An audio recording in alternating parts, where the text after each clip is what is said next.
Mga sisi, ngayon pala ay, pinapalitan ko yung sofa cover ko mga sisi. Every week kasi ay, nilalabhan ko po ito kasi napakadumi na. Imagine niyo ang lahat ng duming ito ay mapupunta sa sofa ninyo. Kaya napakaimportante talaga na may cover yung sofa kasi kahit napakabago niyan, ay darating talaga sa punto mga sisi na yung mga itim-itim, gano'n ay mapupunta talaga sa sofa ninyo mga sisi. Ganyan po ang pag-aalaga ng sofa. So ngayon ay pinapalitan ko siya ng ibang cover mga sisi. Ang cover po na ito ay hindi po akong may gawa. Before ako pumunta dito sa Pakistan ay may cover na po ang sofa na ito na binibili lang nila ni mister. Medyo iba din ang sofa na ito cover kasi elastic siya mga sisi, masyadong maluwag. Hindi talaga siya fit pero at least mayroong cover yung sofa. So, yan ang ginagawa ko mga sisi. Tayo kasing mga mami na nasa bahay ay ang mga bagay-bagay natin kagaya ng mga sofa, mga gamit sa bahay ay tayo talagang mga ina ang may alam na ganyan. Kapag hindi po natin iniingatan iyan ay masisira at masyadong madumi. Diyan naman minsan yung anak ko nakatambay, umuupo, nakahiga, gustong-gusto niyang humiga diyan, sisi, sa harap ng TV. Kaya kailangan talaga natin kabiran yan mga sisi para yung mga dumi ay hindi siya lalapat talaga sa sofa mga sisi. So, yan po ang mga ginagawa ko. Actually po, yung mga sofa talaga, lalo na yung mga bago, ay pwede po nyo yan temporary na inyo pong kaveran kasi hindi talaga maiwasan yung mga dumi-dumi ay mapupunta sa sofa. Pag wala pong mananahi na magtahi ng mga sofa ninyo, ay kahit ano, basta everyday use ay matabunan lang siya. Kapag mayroon naman kayong bisita, pwede niyo naman tanggalin yung mga cover ninyo, at least yung sofa ninyo ay bago pa rin. Ganyan ang pag-alaga ng mga sofa, mga palangga. So, tinatanggal ko, at least may dalawa akong sofa cover. Ngayon nagiging tatlo na. 'Di ba? Kasi nakita ko kasi ito sa storage area, itong cover na to. Sabi ko, ang ganda ng tela. So, bakit hindi? Natahian ko na kasi ito ng dalawang sofa cover, itong sofa ko. So, nilabhan ko ito muna, tapos ito, nilagay ko na, tapos itong tinanggal ko ay nilalabhan ko, pati yung cover ng mesa.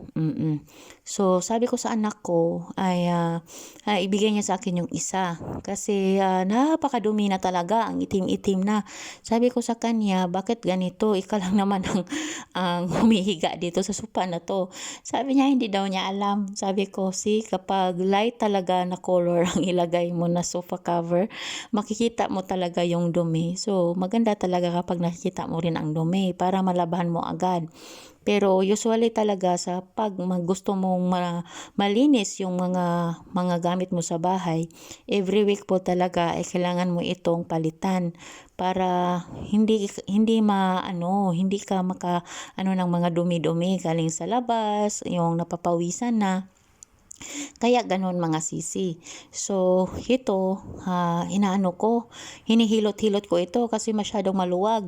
Ayan, pero at least kahit maluwag siya, naiipit siya sa ilalim, hindi naman siya natatanggal. Kasi nga, mayroong elastic, pero hindi talaga siya yung shape na shape, pero okay lang iyan. Maganda rin naman kasi dark color. So, sabi ko sa mister ko, nilaban ko kasi yon, nagtanong kasi siya nung dumating, bakit nag-iba yung kulay. Sabi ko, nakita ko ito sa storage, kaya yon, ginamit ko na, sayang naman na dapat talaga yung sofa ay ganito ang gawin. Kasi ang nangyari kasi dito sa kanila, kapag masyado nang maitim na yung sofa, pina-upholstery nila. Yung bang tinatanggal yung cover tapos magbayad ka doon para magiging new sofa na. Ang mahal-mahal. Oo, ang mahal-mahal talaga kapag ganyan. Sa Pilipinas, nasa 10 to 12,000 magpapalit ka ng cover ng sofa mo. Tapos, again na naman, masisira na naman. Iyan na siya mga kasisi.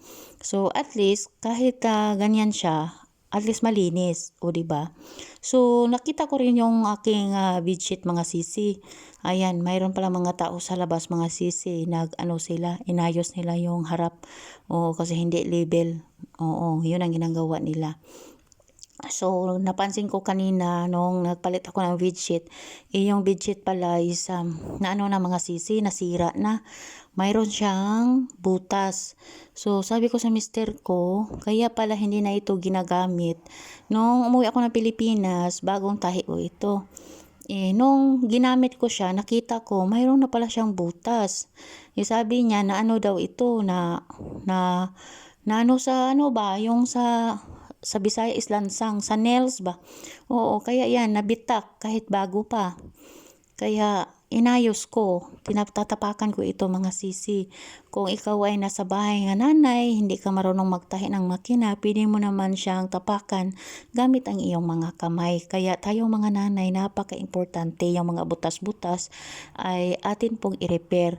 Kasi sayang, for example, gaya nito, bagong-bago pa yung ano ko, yung bedsheet ko, tapos nasira dahil sa pako o pako pala sa Tagalog yung nails. So ito yung itatapak ko mga sisi para naman ay maging maayos na magagamit ulit. Wala namang problema kasi ang pagpalit natin ng mga bedsheet, mga palangga, ang importante is malinis.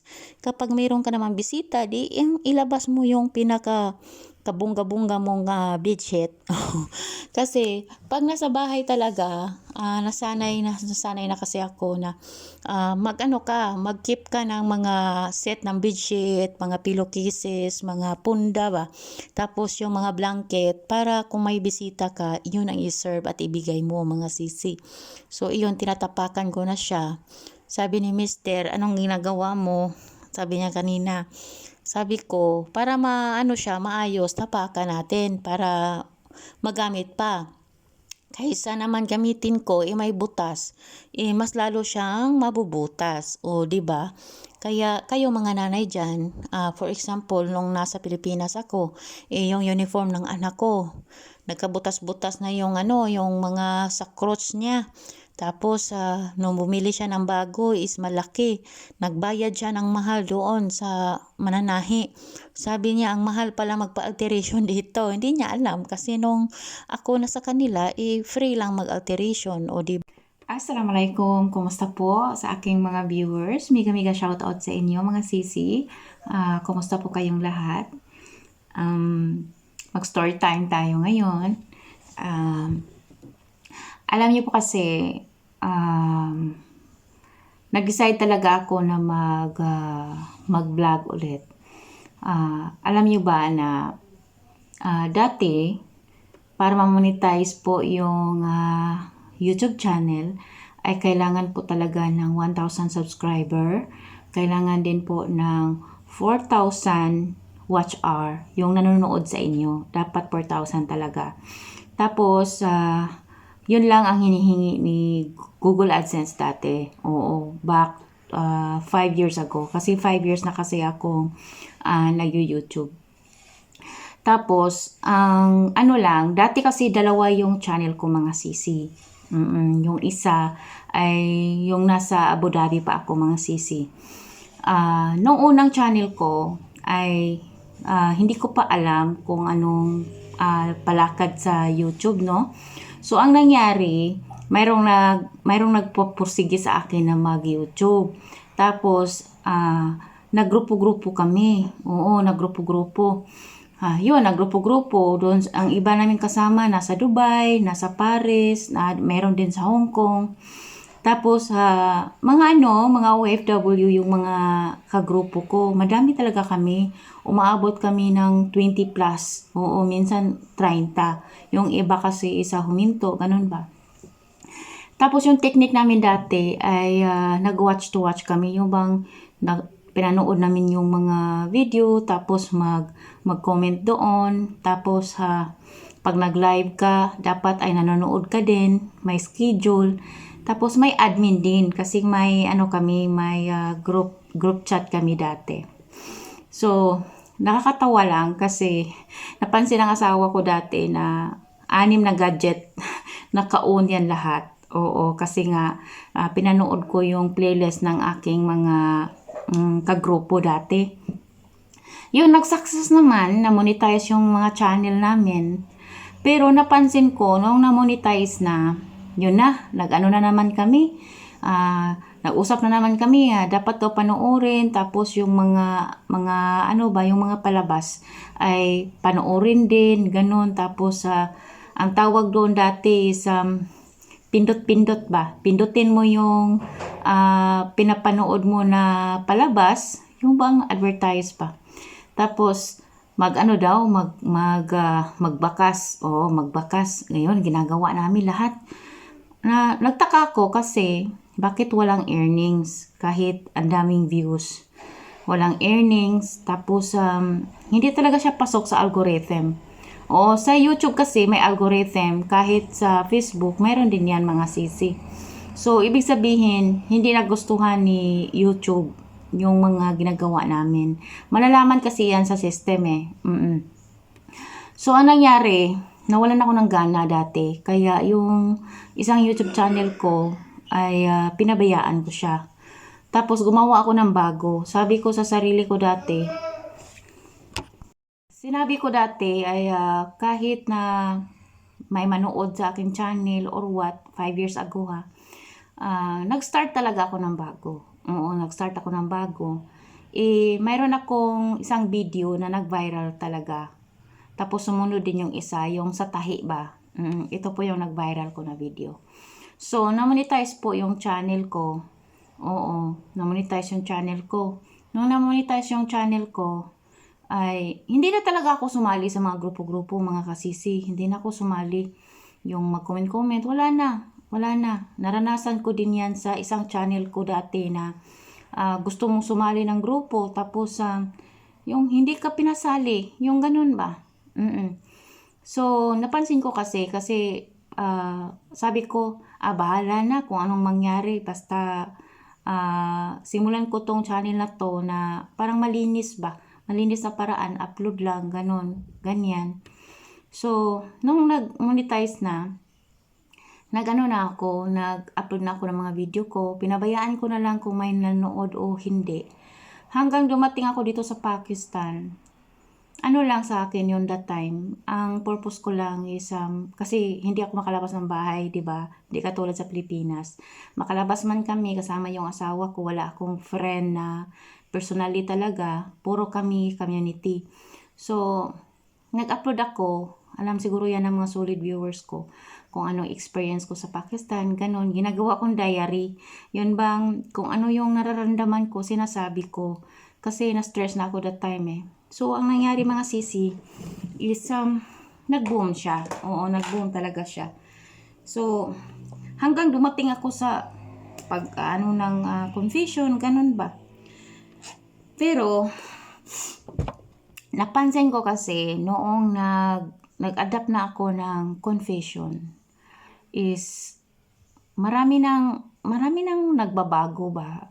Yes, may biglang mag-sponsor, ganun ba.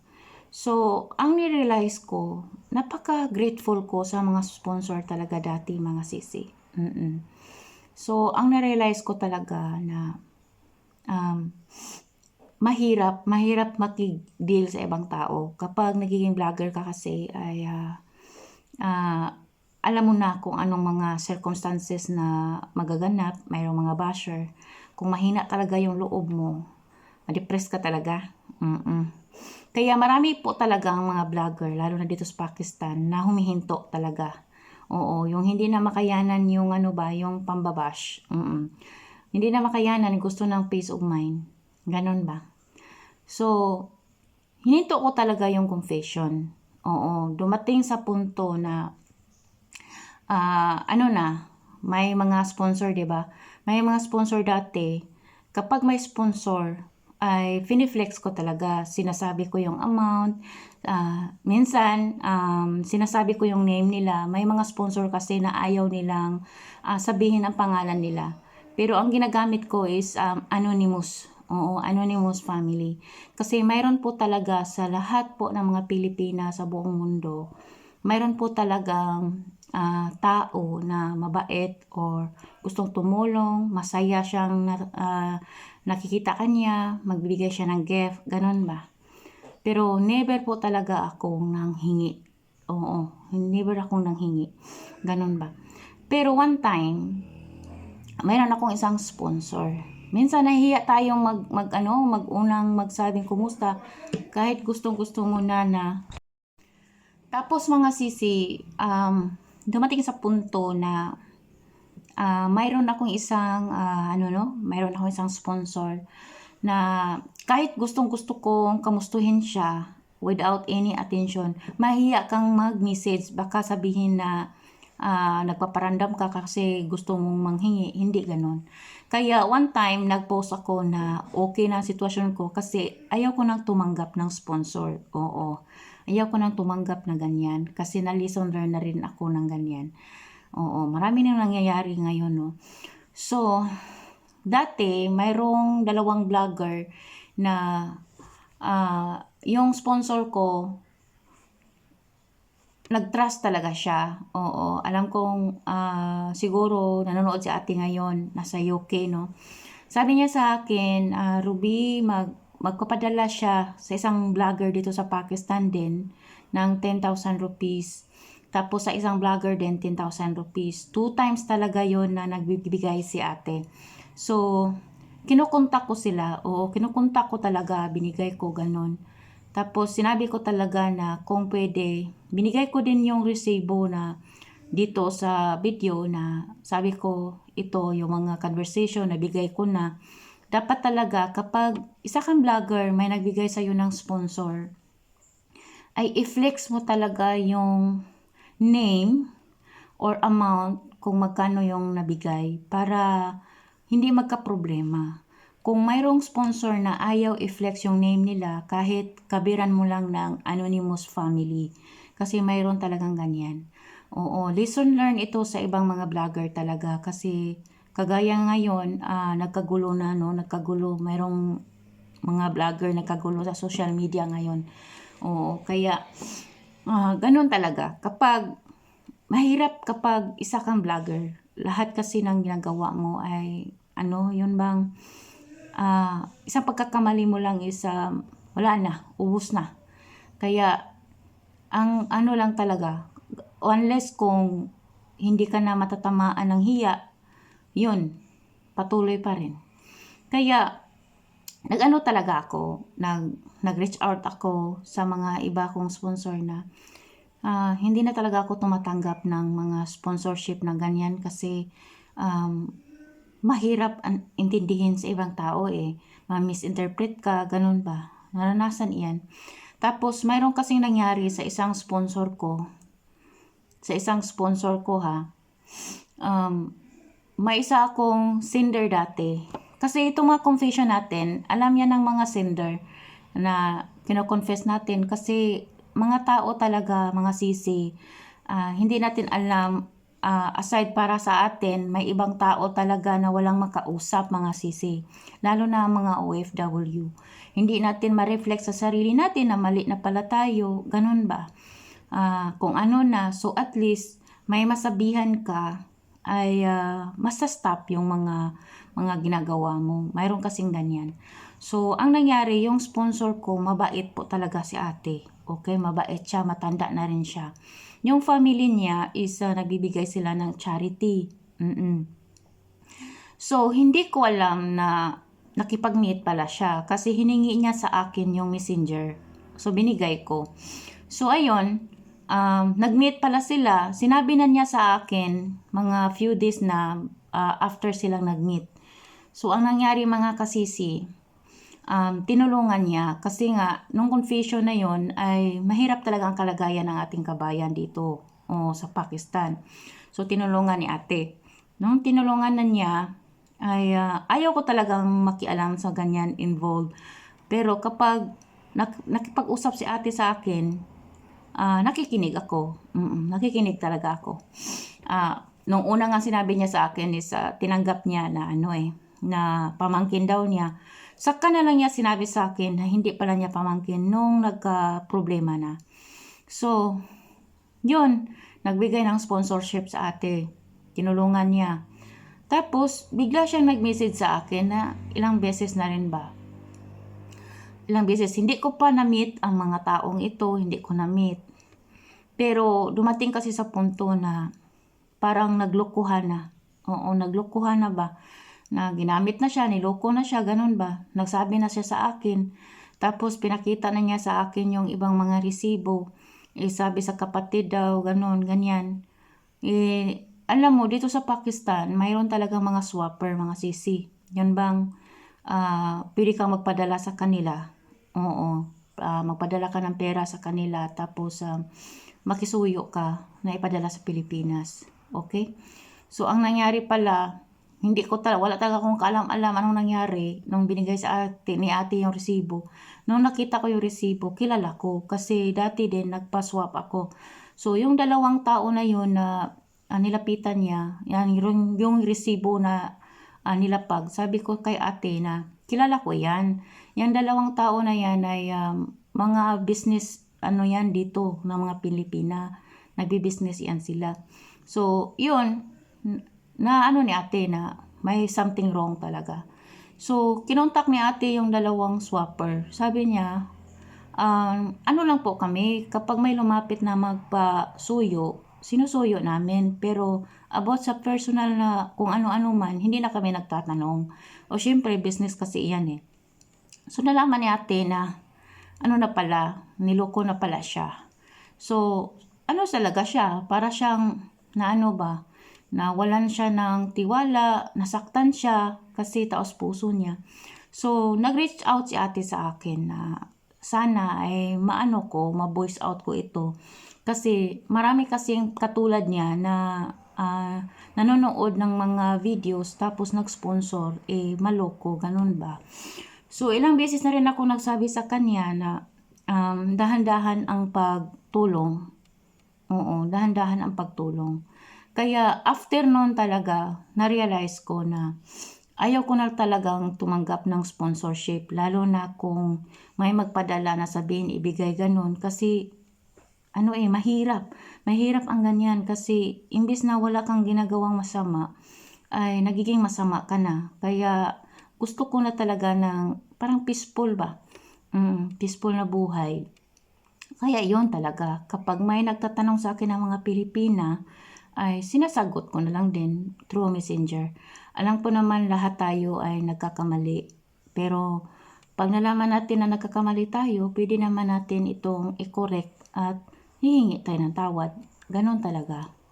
Oo, may mga bagay din na hindi natin alam na nagkakamali na pala tayo.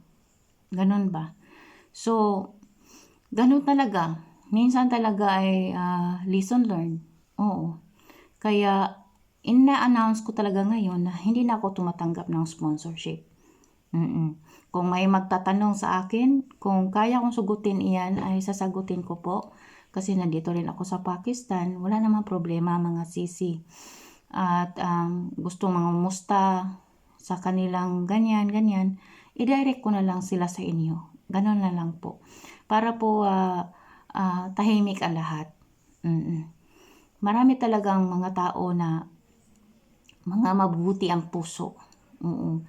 Kasi hindi rin natin alam, marami din taong nahihirapan din ang sitwasyon na wala man lang silang malalapitan. So, ino-open ko yung confession na yon para na kahit na wala silang makausap, ay mayroon silang malalapitan kahit hindi ko sila kilala mga sisi. So, yung mga confession ay pina-flash ko talaga with hiding identity. Nasa kanila na yun kung magko-comment sila. Ganun ba? Nasa kanila talaga iyon. Kaya, yun talaga, din ako, nasayangan din ako sa confession dati. Oo. Kaya, sana ay naintindihan din ng iba. At marami din nagsabi na ibalik ko ang confession. Kung dumating din sa punto na ibalik ko yung confession, dapat talaga i-hide yung identity. Tapos wala na pong sponsor. Wala na po tayong ganyan. Kasi alam ko naman na mayroon talagang pala kaibigan na mga iba natin mga ka-OFW, magbigay, ganun ba? Huwag na lang po. Kasi para po maiwasan natin na one day magkasiraan each other. Ganun po talaga mga sisi. Kasi na-appreciate ko naman iyan. Marami na pong nangyari ngayon talaga. Marami na nangyari. Tapos, kung gusto mo naman na may ipaabot ka sa ibang tao, ay sabi nga ng asawa ko, wag mo nang gawin iyan. Baka pag dumating yung time na gusto mo lang tumulong, ikaw pa ang masira. So, kailangan mo itong iwasan. Oh, kaya ganun talaga. Mayroon talagang mga dahilan lahat. O, ganun, di ba? So, wag po tayong mahiya. Minsan, kapag nag-iisa tayo, ay kailangan din nating mag-open up sa sarili natin. Kasi ang hirap pag nasa malayo ka, wala kang makausap, feeling mo wala kang kaibigan. So, open naman ako na mag-message ka dyan, ganun. Pero kung ibalik ang confession, ganun na lang talaga. No, hiding identity, ganun na lang talaga. O diba? So, at least, mayroon tayong plataforma na ating malalapitan. O diba? So, ayun na po mga sisi. Sana ay naintindihan ng lahat. Tapos, para din po sa mga sponsor dati at si ate din na humihingi ngayon na sa video na ito ay natuto tayo at na-lesson learn tayo. Minsan kasi mayroon na talaga yung mga kasabihan dati. Kapag tumulong tayo ng tao ay dapat walang makaalam. Kahit nga daw yung kamay natin na isa, dapat walang makaalam. Kasi ang akibat kasi niyan mga sisi, kapag public ka na public ka na tumutulong, nakita ng mga tao, dudumugin ka ng mga tao. One time, kapag wala ka nang naitulong, dudumugin ka na naman ng kasiraan mo. So, mahirap. So, maganda talaga na kapag tumulong ka na hindi ka nila kilala. Yun bang, for example, ngayon is Ramadan na. Oo, Ramadan na. Tradition na talaga iyan every year ay mayroon po talagang mga charity kapag Ramadan. Every year kasi iyan. So, ang ginagawa ng asawa ko sa pamilya niya, nagbibigay sila ng tulong. Kahit ako hindi ko alam hindi ako nakikialam kung sino ang pagbigyan ng tulong na iyan kasi mayroon kasi iyan sa mga Muslim na kapag tumutulong sa kita nila, yung 10% na kita ay ibibigay iyan sa mga needy. Sila lang nakakaalam yan. Tapos that day, after ng Ramadan, Eid na. So kapag Eid, ay yun, lumalabas sila, nagbibigay sila ng tulong sa mga needy talaga, which is hindi nila kilala. Oo, ganun talaga sila mga sisi. Kasi napakahirap na po ng panahon ngayon mga sisi, na kapag tumulong ka, isang pagkakamali mo lang, burado ka na. Okay? So, wala na. Kaya, yun na talaga ang desisyon. So, maraming salamat sa lahat ng aking mga viewers at sa mga nag-message sa akin. Maraming salamat sa inyo mga sisi. Kung ano po ang mga katanungan ninyo about dito sa Pakistan, willing po akong sumagot niyan. At may mga tanong kayo about sa inyong mga problema sa mga visa or nanganak kayo na may ganyan, ay sumasagot naman ako kapag alam ko yung mga kasagutan. Oo, mag-comment lang po kayo dyan at ibigay ko po sa inyo ang aking Facebook account. Maraming salamat. Allah Hafiz.